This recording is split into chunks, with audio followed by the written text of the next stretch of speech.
8-mart islom ummatini ayollariga Alloh taolo hijobni buyurgan.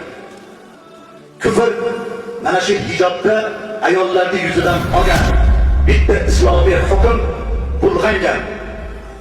Shon Rossiyasi kelib, sotsialistik tuzum barpo bo'lib, shu tuzumni boshqarish kommunistlarning qo'liga o'tganda 8-mart kunini paranji yoqish O'rta Osiyoda paranjilarini yoqib, ayollarda, musulmon ayollarda keldi ochilur shog'ing, o'zliging namoyon qil.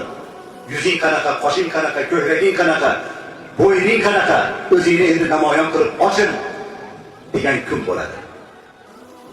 Ayollarda islomdagi bitta hukmi kufr tarafidan toptalgan kun bo'ladi.